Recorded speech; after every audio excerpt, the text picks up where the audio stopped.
On this edition of the Law Firm Marketing Podcast, global network specialist Robyn Henderson on referrals, leads, and how to catapult your LinkedIn connections, and organisational culture specialist Steve Simpson with a very special offer.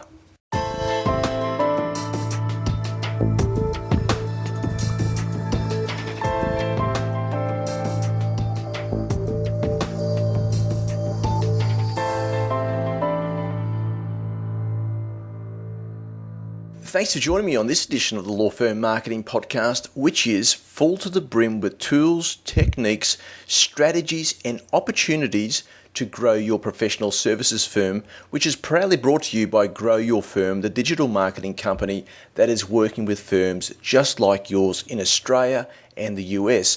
And for our US and Canadian listeners, Grow Your Firm will be working in your neck of the woods in April and May this year.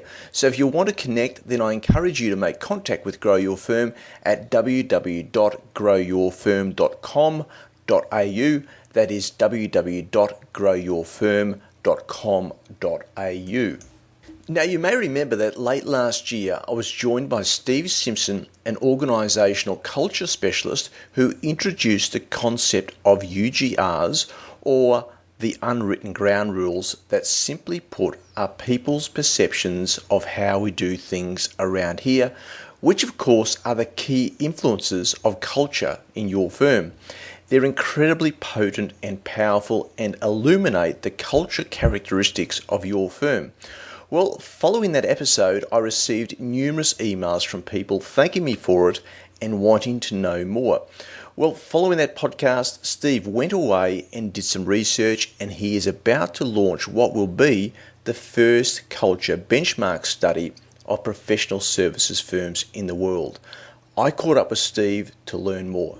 Steve, thank you again for joining me on the Law Firm Marketing Podcast. Now, it's a little while ago since we last spoke, but what emanated out of our discussion was a surge of interest from people, from listeners around the UGRs, which has prompted you to think about benchmark reports. Absolutely, Dan, and I'm pretty excited by it, actually. Yeah. I think we've configured something which I think has particular value and interest for professional service firms. So, yeah, happy to chat about it. Well, let's just remind listeners, what are UGRs and what impact do they have on organisational culture? This comes from the view that, and it's increasingly, I think, being realised by leaders across industry sectors, that their workplace culture is absolutely pivotal. It's the foundation stone for performance within a firm. And there's a lot of talk about that now, but the paradox is that while people realise the importance of their culture, a lot of people have difficulty in really understanding what workplace culture is in simple and practical terms. And obviously, if we don't understand something, we don't manage it. We don't manage it, we become victims of it. And I think many people feel victims of their culture. So it's within that context that I've created the concept of UGRs, or unwritten ground rules, which I think constitute a firm's culture. So examples of unwritten ground rules, or UGRs, include around here at our meetings, it isn't worth complaining because we know nothing will get done. Around here, hold your breath for long enough and the moves to change will fade away, and so on. Now, these literally drive people's behaviour, yet they're seldom talked about openly. So true, and when I think of UGRs, I think of them as almost the touchstone of culture. I mean, they're a great example of where culture is at within an organisation. Well, I think that's absolutely right. In fact, I think they're pretty much synonymous.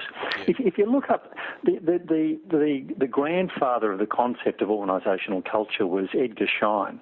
And, I mean, that was pivotal, and it was breakthrough stuff. But if you look at the definition that is provided, in fact, I used to have fun with this when I did a presentation at a conference and I was working with senior people. I'd say culture's important, isn't it? And people would knowingly nod. And then I'd say, well, what does it mean? And then the eyes would divert from me because people really didn't want to engage in that because of their lack of clarity about what it means. And I'd play games and say, look, I can make it easy for you. Here's the definition of workplace culture as originally defined by Edgar Schein. And it used to take literally three slides on PowerPoint to go through the entire definition. Yeah. And it's very complex. Now, to the purists, people need that understanding. But for regular leaders, we need something to grasp, which is easy and to understand and easy to manage, I think, as well. Or easier than it otherwise would be. And the UGRs do that precisely, and I've seen your work, and I've heard great regard given to you and the UGRs by numerous organisations that you've worked with, because you've been able to distill organisational culture in a very straightforward, powerful and potent language that has significant impact on the organisation when you sort of delve into trying to tease these UGRs out. You see, I think there's a number of what I would previously have said unintended consequences from our work with UGRs. And one thing I've learned is that there is, I think, an inappropriate focus of leaders about their responsibility for the culture. Now, I need to say right from the outset that the leaders in a firm are the primary drivers and sustainers of their workplace culture. There's no question about that. Yeah. But having said that, I think there's also some absolving responsibility by staff in many cases. And many staff in firms point the finger upwards and say, if only they get things right, we'd be okay. Yeah.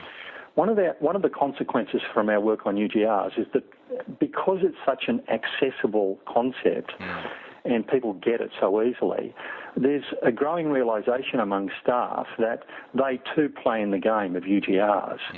And often people subscribe to less than positive UGRs but do so unconsciously.